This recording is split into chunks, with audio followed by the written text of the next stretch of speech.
Assalamualaikum warahmatullahi wabarakatuh. Baik sahabat BMD semua, hari ini kita berjumpa di hari yang sangat spesial dan tentu saja sangat membahagiakan, dan saya lihat cuaca hari ini sangat mendukung apa yang kita lakukan hari ini. Mudah-mudahan sahabat BMD semuanya di rumah, semuanya dalam keadaan sehat dan semuanya bersemangat. Hari ini bertemu dengan saya Maftuhatul Fikriah, mungkin kalau di sekolah biasa dipanggil Miss AA. Nah, hari ini kita bertemu di BMD atau ngobrol seru, ngobrol bermutu. Nah, sahabat BMD semuanya, di samping saya ini ada tamu yang sangat spesial.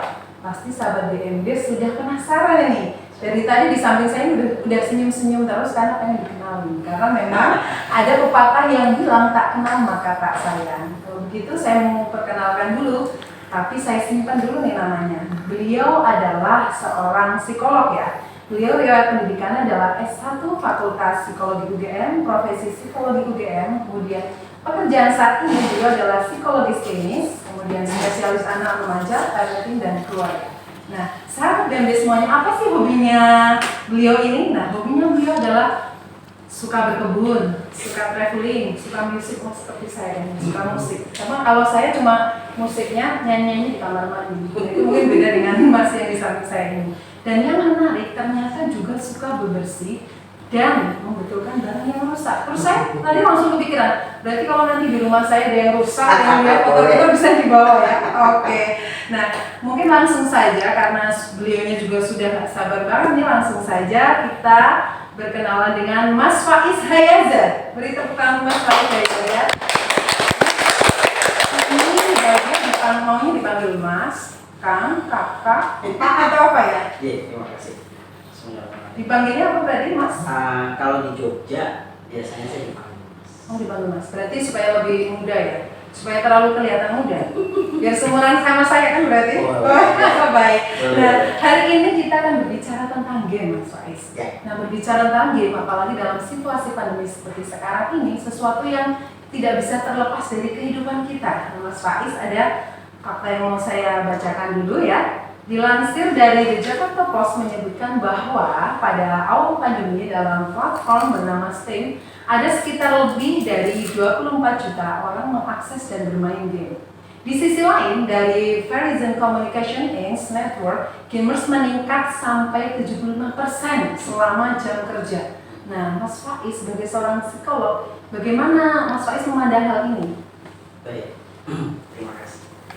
Tema kita hari ini memang menarik nih, karena dari apa yang saya temui di lapangan, orang tua yang konsultasi tentang permasalahan anaknya, memang sekian puluh persen itu tentang kegusaran orang tua tentang bagaimana anak-anaknya ini habis waktunya untuk game. Jadi seharian habisnya game. Bahkan ada yang sampai seharian sih, yang kontrolnya betul-betul kurang. Nah, kalau dari kacamata psikologi memang kalau secara teori itu sudah pasti sebenarnya, artinya jam anak untuk di depan layar atau screen time itu sebenarnya sudah dipastikan, sudah digariskan oleh para ahli. Oke, berapa lama itu Mas Faiz? Kalau untuk anak-anak sekolah berarti sebelum remaja, jadi usia SD, itu kalau hari-hari sekolah itu disarankan antara 30 sampai 60 menit setiap hari gitu ya? 30 maksimal. Nah, kalau pas akhir pekan atau pas libur boleh sampai maksimal 2 jam. Jadi nggak boleh lebih dari 2 jam sehari kalau pas bukan hari sekolah. Sedangkan faktanya sekarang lebih dari itu. Ya. Dan kalau secara teori maupun bukti di lapangan sudah jelas bahwa garis untuk screen time itu seperti yang tadi saya sampaikan. Masalahnya memang di sini di orang tua. Di orang tua. Di orang tua. Okay. Bagaimana orang tua bisa menggariskan disiplin untuk anaknya? Sampai di sini sebenarnya masih oke gitu ya, menggariskan disiplin untuk anaknya. Oke, semua orang tua tahu. Tapi kuncinya bukan hanya di sini. Kelemahan orang tua adalah di konsisten. Oh betul banget. Jadi misalnya buat aturan begini, Yes. 1 sampai 3 hari berjalan, Yes. seminggu kemudian lupa. Ya. Anaknya itu akhirnya nite ini kalau kata Betul orang sekali. Jawa gitu ya. Betul sekali. Anak itu sangat-sangat memahami karena mereka mengamati orang-orang dewasa yang ada di sekelilingnya, bagaimana mereka memperlakukan diri mereka, terutama orang tua, Ya. sehingga anak tahu kalau ayah itu caranya ke aku seperti ini, bunda caranya seperti ini, yang Po seperti ini, yang Ti seperti ini, Pak B seperti ini. Jadi mereka punya data, kemudian mereka akan menyesuaikan sikap mereka terhadap bagaimana mereka diperlakukan. Jadi anak biasanya kalau lihat kayaknya yang lebih longgar ayah, Yes. dia akan lebih melihat ke ayah ya. Ya. Seperti itu. Dan itu tadi, kalau kita sudah menggariskan disiplin, kemudian berjalan seperti tadi yang saya sampaikan, 3 hari itu kemudian berhenti, berubah, ya hancur sudah. Jadi yang Harus kemarin mulai. ini udah nggak ada Ya. apa-apanya ya. Ya, dan anak pasti akan seperti ini. Berubah kan? Itu yang mereka kunci di kepala mereka. Bahwa apa yang ditetapkan segimanapun cara menetapkannya itu tegas. Oke ya, ayah nggak mau begini ya, ibu, bunda maunya begini. Mereka cuma di kepala mereka biasanya cuma seperti ini. Lihat aja nanti paling aku marah sedikit, ngambek, pasti jempol. Pasti nanti akan berakhir begini. Yes. Paling bunda juga akan akhirnya lulus juga kok, gitu ya. Itulah kenapa kuncinya ada di kekuatan orang tua. Kalau saya biasanya menjelaskan kepada orang tua, ini tarik-tarikan deh. Siapa yang mau lebih kuat? Siapa yang mau lebih kuat? Kalau memang orang tua benar-benar kuat, menggariskan, melakukan apa yang sudah digariskan, kemudian konsisten, sekali 2 kali mungkin anak akan jadi seperti sesuatu yang dipegang. Pasti pertama kali kan akan menggeliat. Iya betul. Tapi kalau yang memegang ini konsisten, tetap dengan sayang, tetap dengan perhatian, tetap dengan apapun, bunda ayah sayang sama kamu, tapi maaf, ini nggak bisa. Sekali, 2, 3 kali tetap konsisten, anak nanti akan menyerah.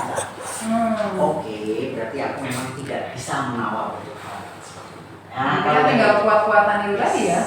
Dan sekali anak mengambil kesimpulan bahwa oke, berarti ayah bunda nggak bisa tak tawar soal ini, mereka pasti nurut. Itu masalahnya orang tua bisa konsisten atau tidak ya. Oke kita kembali ke masalah game tadi ya. Karena saya terus terang, saya juga sebagai orang tua dari anak-anak saya ya. Akhir-akhir ini merasa sering gelisah dengan yang namanya game. Karena ternyata mau dilarang juga nggak bisa, dibiarkan juga nggak mungkin. Nah, Mas Faiz sendiri sebenarnya melihat game itu seperti apa? Oke. Jadi fenomena game ini, baik yang saya temukan di lapangan pada saat saya mendampingi, demikian juga yang disampaikan oleh Pak Ahli. Game ini seperti pisau bermata ganda. Iya. Jadi sebenarnya kalau kita berbicara tentang negatifnya game, tidak berarti kemudian game itu tidak ada hal positifnya. Karena apabila dilakukan oleh anak-anak dengan waktu yang memang seperti disyaratkan,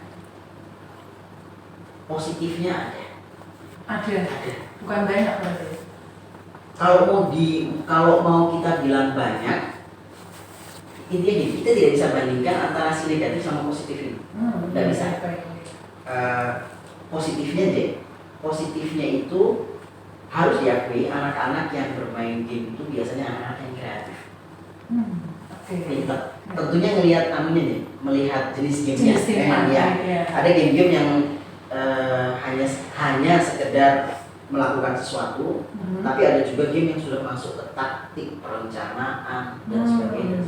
Nah, para ahli sepakat sebenarnya game ini juga meningkatkan kemampuan anak, kemampuan interaksi sosial, kemudian kemampuan untuk bisa mengembangkan kemampuan pemecahan masalah, problem solving, kemudian bagaimana merencanakan sesuatu, bagaimana membuat taktik. Tapi itu tadi, para ahli sepakat begitu game ini dilakukan dengan waktu yang berlebih, keluarlah dengan negatif. Walaupun game itu sebetulnya mengarah ke hal yang maksudnya mengasah kreativitas, tentu saja. Ya. Jadi salah satu hal yang harus betul-betul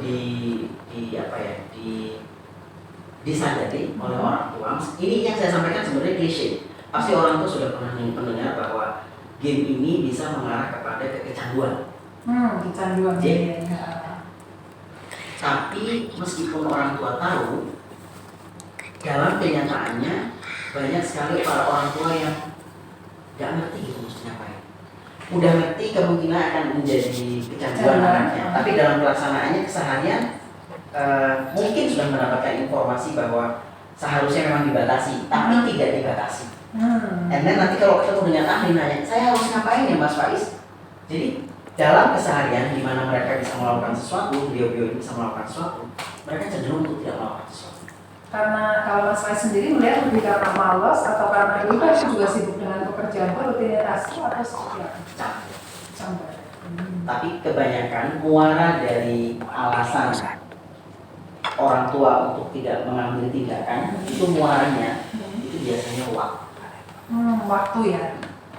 Padahal para ahli bersepakat waktu itu tidak selalu tentang bilangan waktu. Tapi pada saat anak kita ada di depan kita, ada di sekeliling kita, kita betul-betul fokus ke mereka. Fokus dengan anak ya. Kalau kita misalnya lagi punya kesempatan untuk dengan mereka. Jadi fokus dengan mereka, kemudian berusaha. Nah ini juga PR terberat orang tua kalau menurut saya itu adalah untuk meluangkan waktu untuk mengamati. Betul. Mengamati. Nah, kalau bahasa Jawa kojurnya ya, sayangnya. Ini yang saya lihat pada satu saat orang tua mengeluh tentang anaknya yang memakai game, main game, kemudian waktunya terbuang. Tapi pada saatnya main, saya amati, pada saat si anak main sesuatu, si orang tua psychologically merasa tenang karena merasa tidak diganggu. Iya, betul. Saya sebagai orang tua pun kadang merasakan seperti itu juga. Nah, itu kan sesuatu yang memang harus diakui. Saya selalu sampaikan ke siapapun, kuncinya itu kesadaran. Kalau kita bisa melakukan menjalani hari-hari kita dengan sadar, dengan mindful, tentunya kita akan menjadi paham gitu. Sebentar. Aku lagi ngapain ini? Anakku main game. Lah kok aku rasanya tenang ya? Padahal kemarin aku bilang aku nggak kepengen anakku main game. Nah, kalau kesadaran ini selalu bisa kita bangkitkan, ya itu salah satu kunci agar kita juga selalu sadar, oke, kalau aku seperti ini, padahal mau aku seperti itu, dan aku harus melakukan apa. Jadi yang saya lihat proses orang tua ini putus-putus misalnya. Satu pihak atau satu waktu mengeluh, waktu yang lain merasa tenang, waktu yang lain lagi, nggak apa-apa lah sebentar, waktu yang lain lagi pada saat ketemu dengan ahli mengeluh, kita lihat ini aja nggak konsisten. Iya betul. Karena memang kadang sebagai orang tua kadang ketika apalagi orang tua yang bekerja mungkin yang mereka biasanya kadang fokus dengan pekerjaannya sehingga kadang anaknya itu udah di samping kita nih, tapi dia tenggelam dengan apalagi dengan situasi pandemi seperti sekarang, mungkin sibuk di depan laptop, mungkin sibuk di depan HP, sehingga ketika kita kadang-kadang niatnya mungkin ya, ada juga beberapa yang ngobrol dengan saya, niatnya cuma sebentar ya nggak apa-apa lah, pinjemin setengah jam. Tapi ketika ternyata ini, kok ini angkanya tinggal ternyata bisa sampai 2 jam. Nah, kan hal-hal seperti itu loh Mas Faiz yang ujung-ujung memang orang tua jadi tidak konsisten dengan apa yang sudah direncanakan sebelumnya.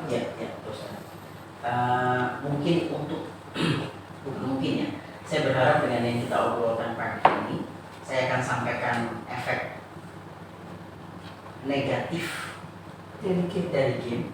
Saya berharap kemudian orang tua yang nonton obrolan kita ini kemudian bisa memutuskan, jangan ditunda lagi, putuskan untuk mengambil tindakan apa yang harus dilakukan terhadap anak-anak. Karena memang kalau ditunda, semakin ditunda, semakin sulit tanyakan. Mas Faiz, saya jadi tertarik malah pengen tahu lebih jauh tentang Mas Faiz. Kalau tadi Mas Faiz bilang bahwa game itu ada manfaatnya, tetapi kan kemudian ternyata efek negatifnya juga banyak. Bahkan saya pernah membaca bahwa teman-teman juga banyak yang sharing juga bahwa game itu juga bisa merusak otak atau ada pengaruh terhadap otak kita. Pengaruh di otak semua orang yang main game. Nah, sebenarnya sejauh mana sih Mas Faiz pengaruhnya terhadap otak mungkin apa jadi secara mental berpengaruh atau dan lain sebagainya, mungkin bisa di harus diakui kalau berita-berita yang ada di media yang sumbernya tidak begitu kita ketahui, itu banyak sekali berita-berita yang dibesar-besarkan. Besar-besarkan.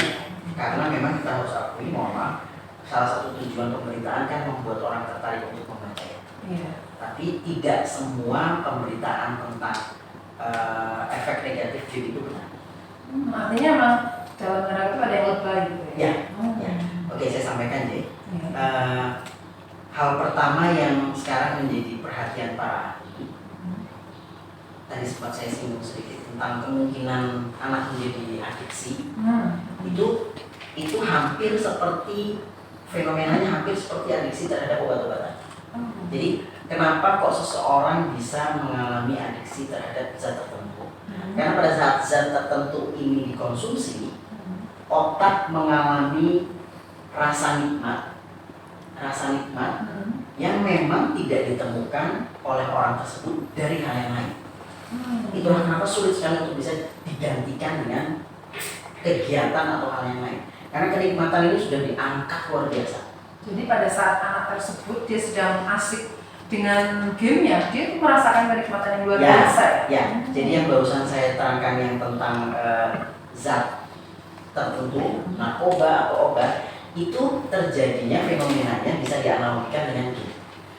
Itulah kenapa Anda kalau sudah mengenal game dengan catatan dengan jam yang berlebih dari yang sudah disyaratkan oleh para ahli, itu anak akan merasakan kenikmatan yang luar biasa. Itulah kenapa anak kalau sudah kenal game, mau dibawa kegiatan yang lain sulitnya setengah mati. Malas sudah kalau sudah sedemikian dia suka sama game, sulit untuk bisa ditahan. Nanti yang paling sulit.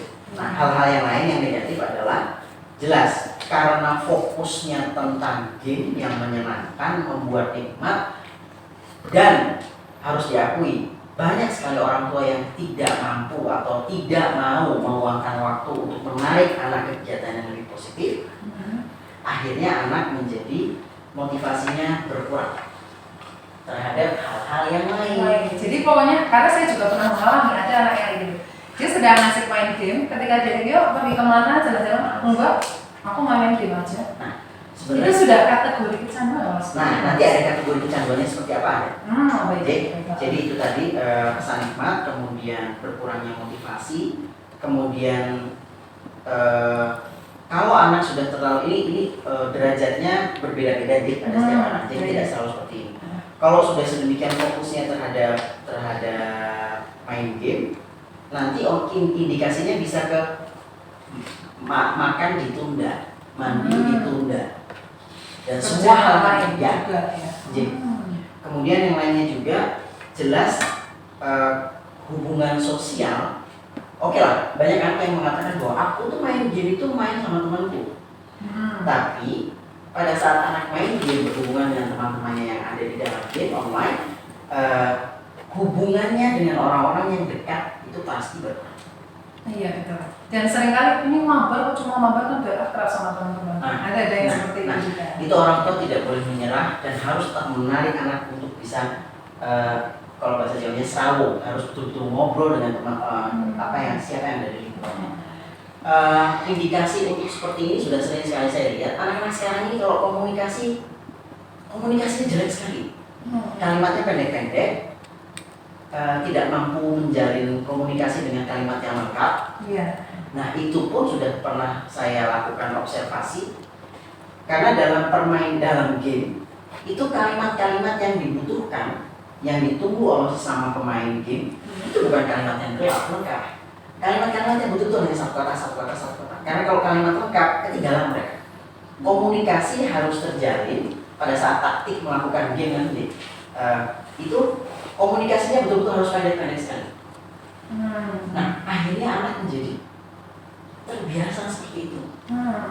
Game diselesaikan, dimatiin, mereka masuk ke kehidupan nyata, mereka sudah terbiasa dengan cara komunikasi yang sepotong. Jadi memang generasi instan Mas Faiz. Wah, itu kalau udah ngomong generasi instan udah jauh lagi. Udah jauh lagi. Mas Faiz ini ya pembicaranya semakin menarik. Tapi kayaknya supaya kita juga lebih bersemangat lagi, boleh diminum dulu. Oke, terima kasih. Biar kita lebih energinya lebih gitu ya. Oke, sahabat dari semuanya ternyata pembicaranya semakin menarik. Jadi kalau ngomongin petani memang kayaknya nggak ada hentinya.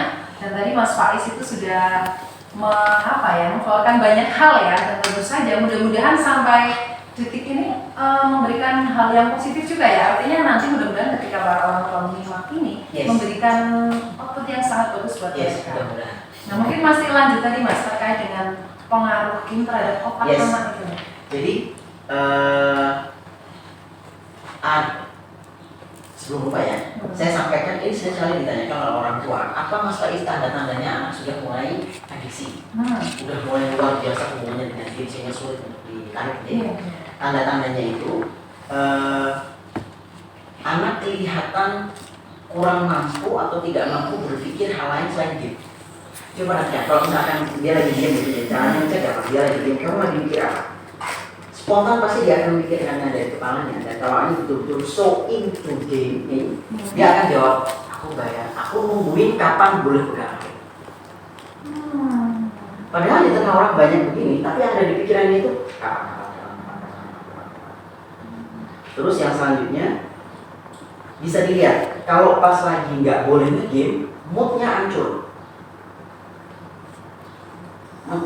manyun.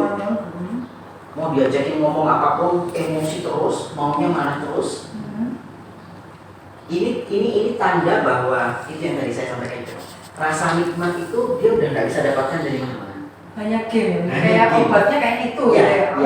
Kemudian yang selanjutnya pada saat orang tua sudah menggariskan waktu nanti maksimal 2 jam, ini hari Sabtu, dia akan terus untuk meminta tambah 5 menit, tambah 10 menit, tambah setengah jam, mana-mana. Selalu meminta waktu lebih dari waktu yang sudah digariskan. Itu juga tanda. Kemudian kalau pas lagi main, diingetin marah. Pas main game diingetin marah. Kemudian hubungannya dengan yang pertama tadi, nggak pengen ngelakuin hal yang lain. Kalau pas lagi nggak main game, diem aja, mager, nggak pengen ngapa-ngapain. Itu udah kelihatan motivasi untuk melakukan hal yang lain sudah turun. Kemudian tanda yang selanjutnya adalah kelihatan terjadi masalah di sekolah atau di rumah. Jadi dia menjadi bermasalah dengan penyelesaian tugasnya di sekolah. Jadi kelihatan malas, kalau tugas nggak selesai tepat waktu. Ditunda, semuanya menjadi tidak penting bagi dia. Kemudian sampai dengan berbohong. Rela berbohong demi bisa main game. Kemudian yang terakhir orang tua bisa memperhatikan pada saat anak itu moodnya kurang baik, orang tua bisa memperhatikan. Coba lihat, kalau pada saat moodnya jelek kemudian main game moodnya jadi baik, itu juga. Nah, dari beberapa yang saya sampaikan ini, kalau menurut jadi ada buku panduan tentang kondisi kejiwaan. Yang terakhir, yang kelima, itu dari semua yang tadi saya sampaikan itu paling tidak 5 dari poin-poin tadi, dan berlangsung selama paling tidak 1 tahun. Nah kalau itu sudah dilihat seperti itu, orang tua melihat seperti itu, bahwa anak cepat kan cepat. Nah tapi kemudian di Mas Faiz, saya juga pernah menjumpai juga ya, ada seorang murid kayak gitu. Jadi dia memang sudah intens bermain game, tapi kalau tadi Mas Faiz bilang kan salah satu tanda ketika dia sudah kecanduan adalah dia tidak mau atau nggak nyaman atau nggak happy lah untuk melakukan aktivitas yang lain. Bagaimana jika dia main game yang nyaman, tapi dia juga mau untuk beraktivitas yang lain, misalnya main selayaknya anak kecil, kemudian berinteraksi dengan teman. Itu kalau seperti itu kategori yang mana? Bagus, belum ada sih ya. Tapi lihat, kalau yang satu tadi dia tidak memenuhi, apakah ada 5 hal lain dari poin-poin yang saya sampaikan tadi terpenuhi? Jadi meskipun itu gugur gitu deh, poin-poin persyaratan yang menunjukkan kemungkinan adiksi itu gugur 1, tapi kalau ada 5 yang lain ya tetap. Artinya ya untuk mengatakan dia sudah kategori kecanduan lah, karena kecanduan berarti perlu dilihat betul ya. Nah itu tadi. Jadi pesan saya ke orang tua nih, kalau sudah melihat anaknya berubah moodnya, lebih gampang marah, sulit sekali dijauhkan dari game, minatnya kepada hal-hal yang lain itu berkurang, ada masalah dalam sekolah. Nah, kalau orang tua sudah merasa kayak gini, jangan di-ignore, jangan jangan. Cepat lakukan sesuatu untuk bisa konsul kepada ahlinya. Dan saya pesankan, kalau mau membawa permasalahan anak ke depan profesional, bukan berarti nanti anaknya tok yang akan diatasi. Orang tua harus siap untuk bisa berubah bersama. Karena kadang orang tua itu statusnya seperti ini, mohon maaf. Tanpa sadar dia datang ke profesional, Mas Faiz, anak saya bermasalah, tolong benerin. Terus mereka seperti lepas tangan, nggak bisa. Jadi kan ibaratnya dibawa ke bengkel, orang tua duduk tunggu sampai selesai ya. Bisa. Bagian terpenting dari merubah atau membantu anak adalah orang tua harus mau berubah. Dan perlu saya sampaikan, itu hal yang paling sulit. Betul. Mau anaknya berubah, mau berubah. Ya kaitannya itu tadi, kalau apalagi yang orang-orang bekerja ya, itu tadi yang dia kan pada akhirnya kadang, waduh nanti harus ngambil jam kerja, waduh harus izin dan lain sebagainya, waduh jadi kemudian dalam tanda kutip orang tua jadi malah lebih memikirkan pekerjaannya daripada dia rasa kekhawatiran terhadap anak itu malah berkurang. Nah itu tadi bisa, tadi sempat saya sampaikan, kalau sudah merasa ini kayaknya ada yang salah, jangan ditaruh, kalau misalkan ini yang tadi saya bilang, kayaknya ini ada yang salah, jangan ditaruh kemudian ditutupin terus melihat yang lain, jangan. Kalau sudah merasa ada yang salah, lihat beneran yang salah ini, kemudian cepat cari bantuan. Karena usia anak terus bertambah, perkembangan anak itu tidak berhenti. Sesegera mungkin orang tua mencari bantuan untuk menyelesaikan, insya Allah akan semakin mudah. Permasalahan itu tadi kadang-kadang karena orang tua sendiri malah udah nggak apa-apa kok. Nah itu. Sekarang toh kondisi kayak sekarang itu hampir semua orang main game. Dan teman-temanku juga kayak gitu, juga nggak apa-apa tuh. Nah itu jadi karena melihat itu sesuatu itu sudah biasa, tidak berpikir bahwa imbas ke depannya gitu loh Mas. Yang itu memang saya pikir memang karena tidak mudah juga. Nah kemudian Mas, kalau itu tadi kan anak sudah katakanlah sudah kecanduan game, itu sudah mengenal game. Nah, bagaimana kemudian tindakan yang bisa dilakukan orang tua jika dia belum mengenal apa yang harus dilakukan? Bagus sekali. Kita perhatikan yang disyaratkan oleh para ahli dan menurut bukti di lapangan itu nggak banyak misalnya. Yang pertama orang tua, kedua orang tua duduk dulu nih. Bapak sama ibu duduk bersepakat dulu. Oke, dengan situasi kita di rumah, dengan anak kita usia sekian, sebentar lagi dia mengenal game, atau sudah mulai mengenal game, sepakati, kemudian istilahnya jabat tangan deh, sama-sama menguatkan, tetapkan waktu untuk main game dan stick sama aturan. Kalau bisa mah tertulis atau sekedar kesepakatan aja dulu. Jadi yang pertama orang tua berbicara berdua, kedua orang tua, kemudian ajak anak bicara bahwa dia diperbolehkan main game dengan set waktu yang sudah ditetapkan. Kadang orang tua berpikir bahwa penetapan aturan itu ada di tangan orang tua. Betul, yang ketok palu orang tua. Tapi bahwa aturan itu akan berjalan itu berdasarkan kesepakatan. Jadi biar anak merasa bahwa apa yang diputuskan bukan sepihak dari orang tua ya. Yes. Ajak anak bicara, jelaskan apa pengaruhnya kalau dia nanti betul-betul sampai sangat-sangat fokus pada game, tunjukkan hal negatifnya, kemudian minta dia bersepakat. Setelah bunda sama ayah sampaikan, setelah papa mama sampaikan apa yang harus dilakukan biar kamu gak seperti itu. Oke, sekarang bisa nggak kita sepakat? Bunda sama ayah bilang maksimal 2 jam Sabtu Minggu atau hari libur. Kalau enggak berarti maksimal 1 jam setiap hari. Ya kalau dia masih mulai-mulai, ya nggak usah kasih dulu. Ya memang itu tadi harus kencang. Harus kencang, harus kuat.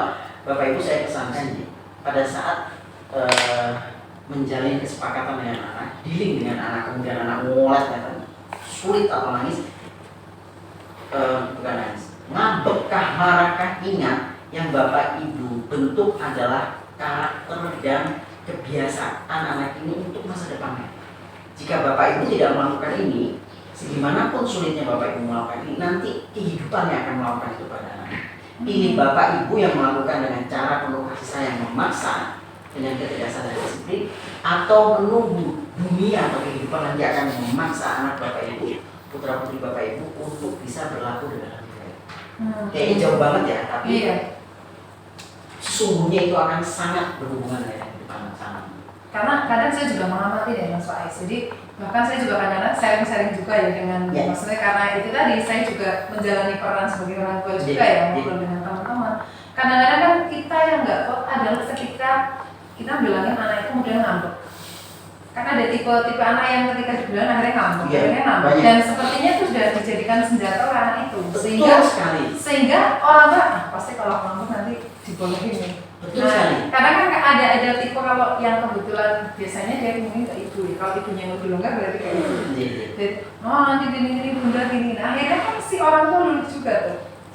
Nah itu loh, Mas Said mau mengatasi untuk bisa konsisten sebagai seorang orang tua itu yang agak sulit.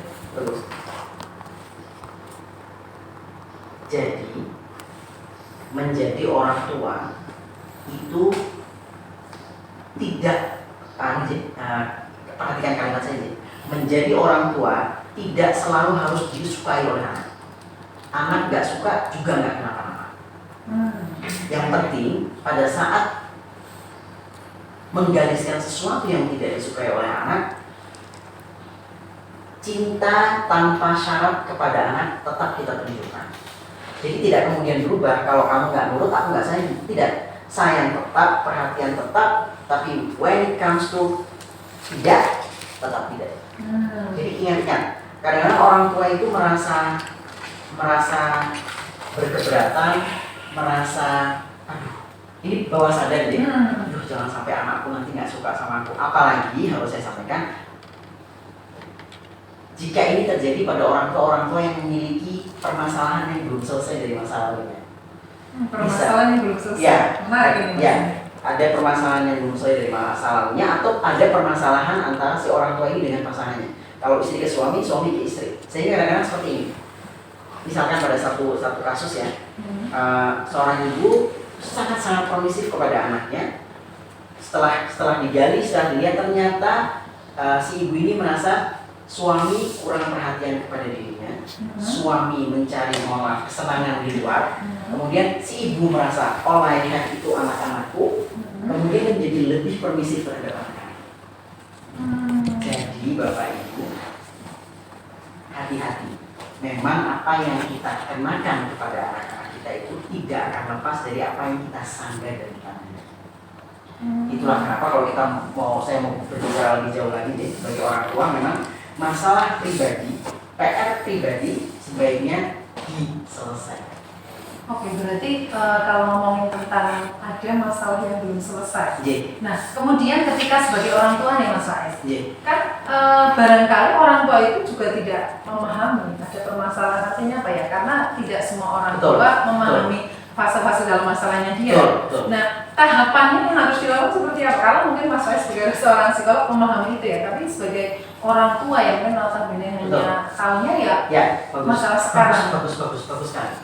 Nah, nanti tolong diingatkan poin kedua sama ketiga untuk prevent ya, untuk menanggulangi tadi. Saya jawab dulu ya. Jadi gini, tanda-tandanya bahwa kita memiliki sesuatu, sebagai orang tua memiliki sesuatu yang belum selesai. Pertama, belajar kepada ahlinya, jangan pernah berhenti belajar menjadi orang tua. Kemudian perhatikan apa yang disampaikan oleh para ahli. Misalkan tadi saya sampaikan 1, 2, 3 syaratnya untuk bisa membantu anak mengatasi kecanduan. Nah, lakukan itu. Kalau pada saat melakukan tidak bisa seperti yang seharusnya, masih memberikan toleransi ke kanan, toleransi ke kiri, masih alah nggak apa-apa, ditunda. Nah, kalau tidak bisa melakukan, stick kepada yang sudah digariskan dan masih sambung. Saya jadi tertarik soalnya Mas, karena ketika ngomongin tentang game ini tadi, terus bagaimana melakukan pencegahan ketika anak belum menagih, sama melakukan sesuatu setelah anak kena, ternyata kan dari sisi sebagai orang tua perlu dilihat juga ternyata. Artinya ketika seperti itu kan orang tuanya juga perlu dikanani dulu. Betul sekali.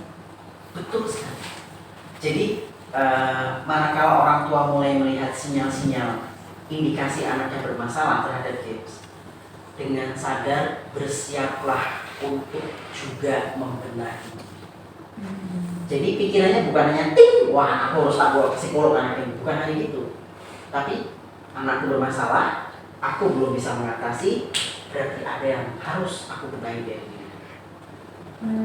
Kesiapan, kesadaran dan kesiapan seperti itu penting sekali. Karena hubungan antara perubahan di orang tua dengan anak itu seperti magic. Begitu orang tua berubah, anaknya berubah. Itu luar biasa. Orang tua yang punya peran sangat besar Besar sekali ya. Terutama untuk anak-anak. Kalau kita menyebut anak kan rentannya anak remaja. Nah rentang ini orang tua masih luar biasa. Hanya derajatnya semakin besar semakin menurun. Kemandirian di tangan anak semakin besar, di orang tua semakin sedikit. Tapi orang tua masih. Tapi begitu masuk ke masa dewasa, nah itu nanti otorita anak terhadap dirinya, kemandiriannya pasti akan semakin muncul.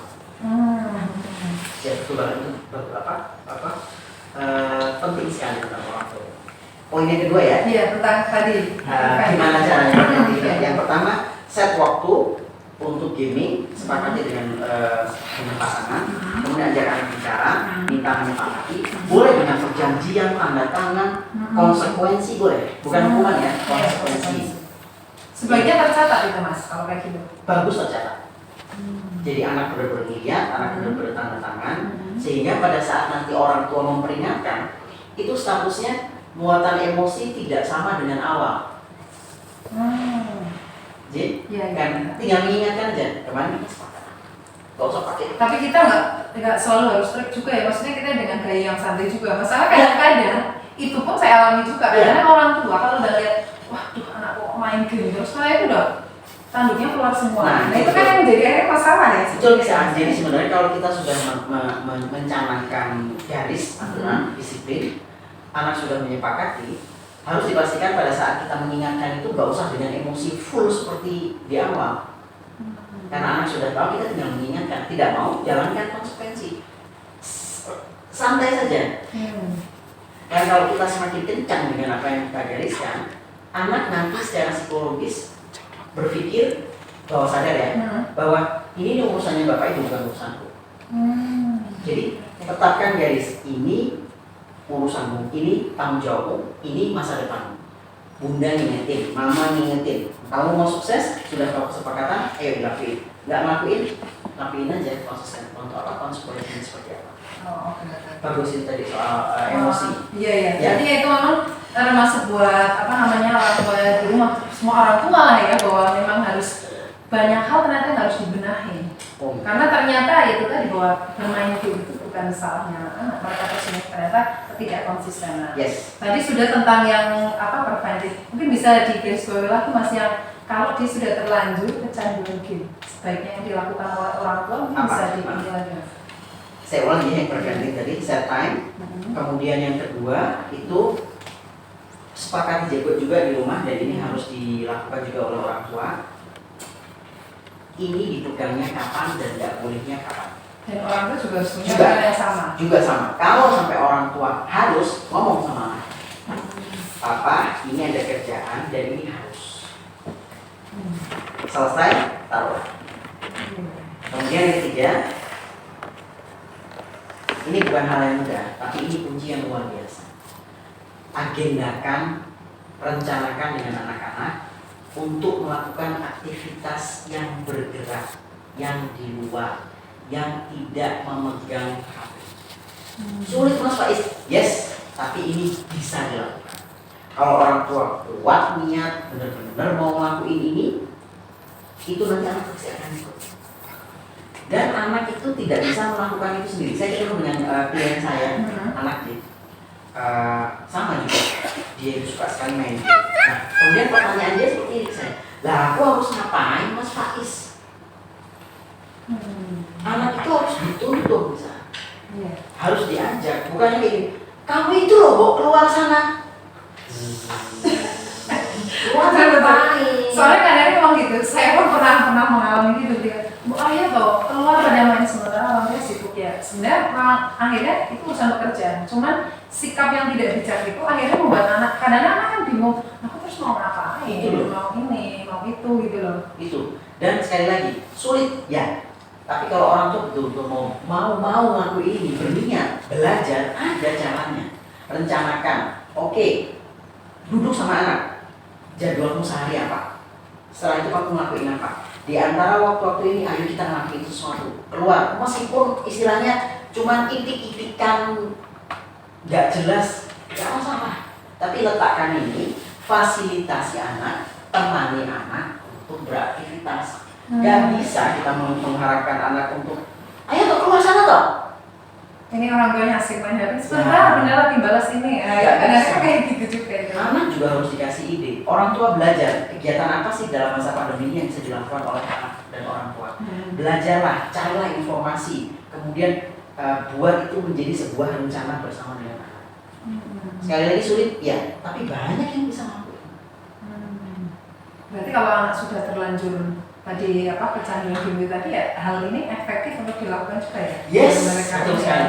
Jadi betul tadi bisa nanya. Terus kalau udah terlanjur, ada indikasi seperti apa Mas Faiz? Jelas yang pertama tadi jangan diignore, perhatikan kata hati. Kalau ada masalah, berusaha mencari bantuan profesional. Selanjutnya yang bisa dilakukan adalah menyadari apa yang bisa dilakukan di rumah. Menyadari apa yang bisa dilakukan di rumah, because every day itu kesempatan bagi orang tua untuk memulai dengan lebih baik lagi. Jangan pernah merasa aduh terlanjur, no. Akhiri hari ini, mulai lagi besok dengan cara yang baru. Berarti ini ya Mas, hindari kata terlanjur, karena segala sesuatu bisa kita perbaiki ya. Yes, tidak ada kata terlambat. Kapanpun itu adalah kesempatan untuk memulai lagi. Maksudnya kalau udah mulai lagi terus gagal terus, ya nggak kenapa-napa, mulai lagi. Karena apa Bapak Ibu? Once begitu Bapak Ibu tanpa sadar atau dengan sadar memutuskan untuk kayaknya nggak bisa deh, itu berarti Bapak Ibu berputus asa terhadap Ananda, dan itu artinya masa depan Ananda ada yang berubah di masa. Dan sama, selama Bapak Ibu terus berusaha kuat untuk mencoba, mencari, belajar, Bapak Ibu juga sudah merubah masa depan Anda.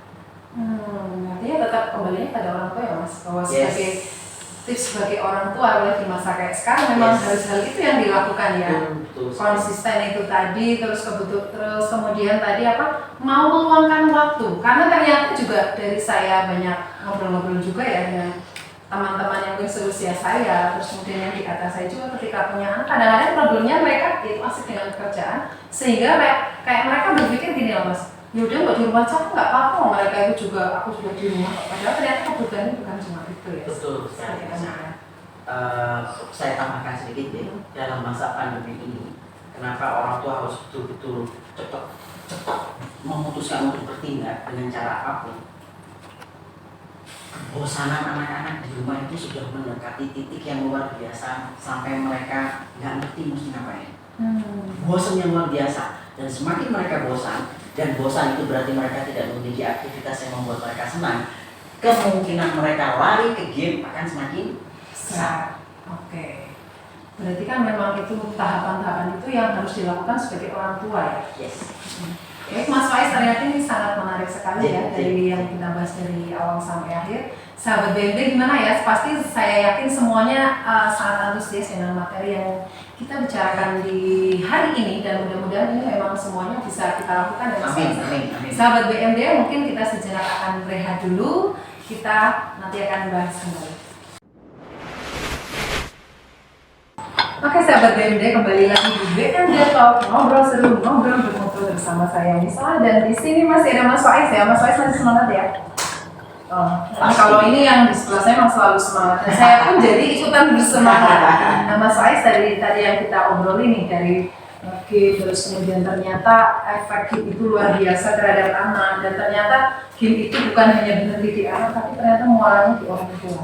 Mas Faiz, mungkin di akhir sesi kita ini saya ingin ada closing statement dari Mas Faiz terkait dengan ini, dan tips-tips untuk orang tua ya menghadapi anak yang sudah terlanjur dalam tanda kutip kecanduan game, atau mungkin anak barangkali mungkin langka ya di di saat seperti sekarang anaknya belum sama sekali mengenal game. Kalau saya dulu waktu kecil hanya mengenal gebak sodor, mengenal lompat tali dan permainan tradisional, kalau anak sekarang mungkin tidak seperti itu.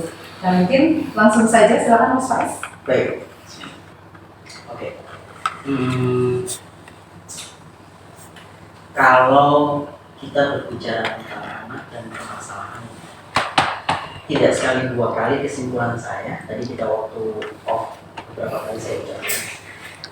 Saya ingin Bapak Ibu ingat yang saya sampaikan. Bapak Ibu, anak-anak, putra putri Bapak Ibu itu kasihan dalam kehidupan mereka, dalam perjalanan perkembangan mereka. Yang paling mampu membantu mereka, mengarahkan mereka, dan merencanakan masa depan mereka seperti apa, itu Bapak Ibu. Mereka melihat dunia ini dari mata Bapak Ibu. Mereka melihat diri mereka dari kacamata Bapak Ibu. Jadi, saya berharap setelah Bapak Ibu menikmati obrolan kita ini, Bapak Ibu bisa kembali menguatkan niat dan tekad mau ngapain sama anak. Mohon maaf kalau saya sampaikan, jangan cuma ngomong aja. Masih sangat banyak yang Bapak Ibu bisa lakukan di rumah yang masih belum dilakukan selama ini untuk membantu putra putri. Dan harus diakui, meskipun ini hal yang sulit untuk bisa didengar oleh orang tua, anak itu cerminan orang tua. Kalau Bapak Ibu mengeluh tentang putra putri Bapak Ibu, itu berarti ada sesuatu yang harus Bapak Ibu lakukan terhadap diri Bapak Ibu. Jangan ditunda.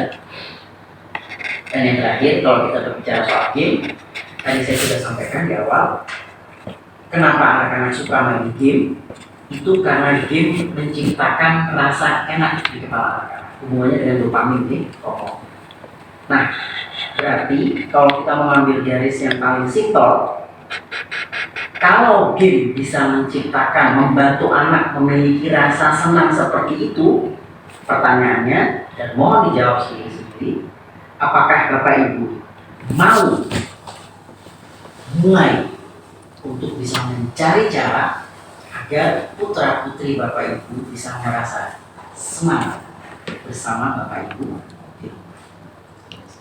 Oke, baik Mas Faiz, ini closingnya sangat mengena banget ya. Mau nggak sebagai orang tua untuk memulai memulai ini, dan mudah-mudahan hari ini bermanfaat apa yang kita bicarakan, dan yang terpenting adalah actionnya. Bukan kita habis mendengarkan ini menguap selesai dan akhirnya seperti biasa lagi.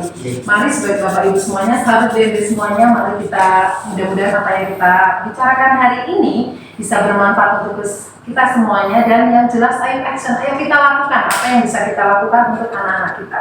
Nah, baik sahabat BMD semuanya, yang di rumah di sana dimanapun berada yang belum follow channel YouTube kami, jangan lupa silakan di follow, kemudian jangan lupa like and comment, jangan lupa subscribe juga, dan jangan lupa untuk follow Instagram kami @sdbudimulia2panjai. Mungkin itu saja Mas Faiz. Sekali lagi mudah-mudahan tidak bosan ya, tidak bosan ketemu saya, dan tidak bosan untuk ke SD Budi Mulia 2 Panjai. Itu saja sahabat BMD semuanya, kita akan bertemu lain waktu. Terima kasih, saya mohon maaf selaku host di hari ini. Terima kasih. Wassalamualaikum warahmatullahi wabarakatuh. Waalaikumsalam. Oke, terima kasih Mas.